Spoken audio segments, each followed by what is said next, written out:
It's a huge fight for women's boxing, of course, and a big clash between two fighters who've made it pretty clear they're out to hurt each other.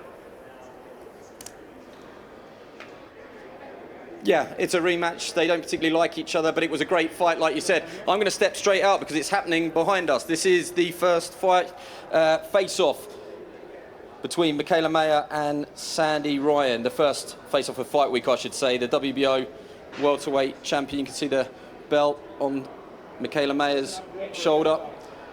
That belt used to belong to Sandy Ryan, and this is it. The pair go face-to-face for the first time here in Las Vegas. We're in the Fontainebleau Hotel, just outside the theatre where the fight will be taking place on Saturday night, early hours of Sunday morning for everybody back home. So many narratives this time around after what was a great fight, but of course there was Paintgate, there was the trainer situation, any number of fallouts, a war of words broke out as well. No love lost between these two. Good media attendance as well. We're surrounded by camera flashes, media from all over the world. And it's no real surprise because it was a great fight first time round. Mayer edged out Ryan 93, 97, 94, 96 and 95, 95 on the scorecards back in September last year at the Madison Square Garden Theatre. Both fighters looking in tremendous shape, which is no real surprise. And I am going to try and just manoeuvre my way through here. Sandy, will you just give us a couple of seconds? We're live on Sky Sports News. Great to see you. We caught up with Mikaela earlier, but been itching to catch up with you. How are you coming into this one? Where is your mindset? You're the challenger now, but you know each other. You've done 10 hard rounds. Can you be better? Will you be better? Yeah, I'll be better. I feel great. I've been here the longest camp, 11 weeks I've been here. I've put everything into this camp, done everything right. So yeah, I'm ready for Saturday. Is this a complete fresh start? This will be round one on Saturday night, or is everything that happened back in September still relatively fresh in the memory? Obviously, we saw the pictures, the terrible attack with the paint. Question mark, should you have gone through with the fight? How do you reflect on the whole experience? Do you know what? I don't really think about what happened. I've just been working on this fight and getting myself mentally and physically prepared and the best that I can be. And yeah, what happened last time is gone. The past is the past. Now I'll just be taking that belt back off Mikaela.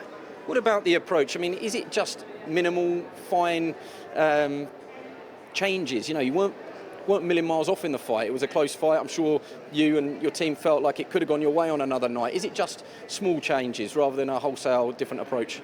Yeah, just being calm, relaxed, not fighting on emotion or anger, and yeah, that would be the difference. Yeah, and that's easier said than done. I mean, how do you go about it? Presumably surround yourself with good people is one of the ways, but cool head in a hot kitchen. Surely there's not much between you as fighters, but you would feel it's whoever can keep their emotions in check. It's great saying it, but surely that red mist will descend at some point.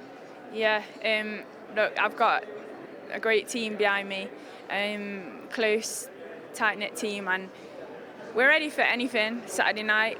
I'm very ready though, mentally and physically. I'm ready. So I've been preparing for anything to happen. I've been preparing to keep the composure in the fight. So yeah, we'll see Saturday night. I'm going to let you go, but just one more quick one. You should have had a face-off yesterday, a digital one, and we caught up with Mikaela, and she said Sandy doesn't like to be around me. She doesn't like going face-to-face with me. But if you scrape beneath the surface, do you feel that she needs that energy? She needs someone to go at? And is there a little bit of a ploy from you and your team, starve her of that opportunity? So, you know, don't engage with her, you know, don't do that. Yeah, look, you know, you can see she loves the attention, she loves all the talk, and when you don't give her that, it's triggering her. So she's saying, oh, she's scared. I don't know, I'm not scared of doing a Zoom meeting. I've just been in your face then. We've just done a face-off. This is the media, this is what's in the contract, and this is what we're here and I'm doing. So yeah, she loves to talk and she loves the media, so when you don't give her that, it makes her talk all kinds of nonsense. It's a good game to play. Look, I'm going to let you go because I said only 2 minutes and I've kept you long enough. If people can tell me if we can stay on long enough, Mikaela is waiting to talk to us. If not, we'll come back later. But well, keep going there shouting at me. Mikaela, great to see you. I know we only spoke to you a little while ago. That is it now. You've engaged in the face-off there. There's nothing said between the two of you, but what sort of energy did you get from Sandy Ryan in the face-off? Nothing. I mean, I think we're both just here for business. I didn't feel anything in that face-off. I was just kind of like numb to it. But she does look smaller to me. Does she not look shorter? Or do I look taller? I felt taller. I've learned in these situations footwear is key. One thing she just said to us there is she feels that you need the fuel of someone going back at you verbally, and if you starve you of that, then you're liable to come out, what did she say, with all sorts of nonsense. What's your response to that? She thinks she's so tricky. Like, we know that's how she is. We know that she's going to say that because she doesn't like engaging anyway, and neither does her coach. Her coach wants to hide and stay in the shadows, and he's probably telling her, just don't engage. She likes that. I'm just doing what I gotta do. I don't do anything but speak the facts, and I'm doing my part to sell this fight. Everyone's coming together. They're working hard to give her the rematch that she wanted, and the least she can do is show up and help the promotion of the fight, which she doesn't know how to do. So she can flip it and say she's trying to starve me of whatever, but she's just scared. She doesn't like the drama. She doesn't like the face-to-face. She doesn't like it. It scares the crap out of her.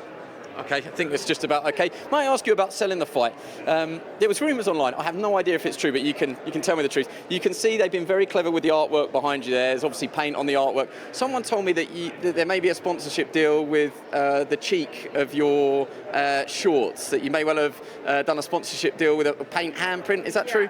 Well, after I saw the footage of Sandy taking her nude photo shoot and making a big deal about the paint, I tweeted that if that happened to me, I would have taken that paint and slapped it on the butt of my fight shorts and said, "Let's go, let's fight."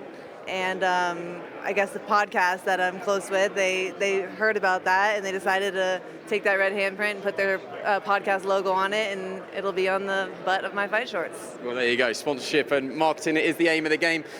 Just finally, before we go, great attendance here today. I think, for all of the narrative first time round, there's an argument maybe we wouldn't be here if you didn't have that narrative. But more than anything, it was a great fight. It does feel like you don't want to give it too much credit, but everyone needs a great dance partner, and skill set wise, you do produce a good 10 rounds when you meet in the ring. How do you make sure that red mist doesn't descend on fight night? I mean, we want it to descend quite frankly, but how do you guard against that? I just think that with both of our styles, you're not going to get anything less than an action-packed fight.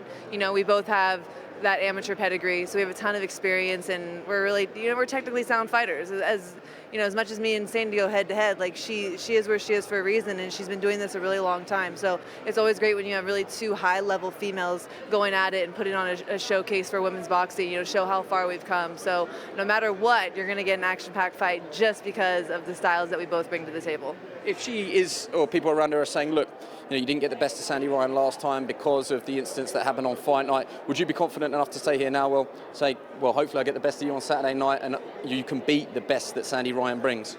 I mean, I wouldn't have given her the rematch if I didn't believe that. There were rumors that afterwards there was a naysayer saying, oh, her head wasn't right, she wasn't ready, that's why she didn't win, that's why she didn't fight her best. Okay, well, here's your rematch. I never got my rematches, so let me give you a rematch. It was a worthy fight. Everyone wanted to see it. Everyone wants to see it again. It was exciting, so why not?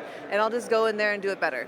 Okay, thank you very much for joining us. I think I tore you away for some British and Irish media that are here waiting for you, so thank you very much. That was great to hear from both fighters there, and it's bubbling up nicely, isn't it? I mean, the great atmosphere on the ground early in the week. I know Vegas is buzzing at the moment. We're told that all the hotels are at capacity and there's a number of big conferences, but there's some fight fans here as well, and we're really looking forward to it. It should catch fire. As I said, Saturday night, early hours of Sunday morning for you back home, so come and join us throughout the week with much more build-up on Sky Sports News.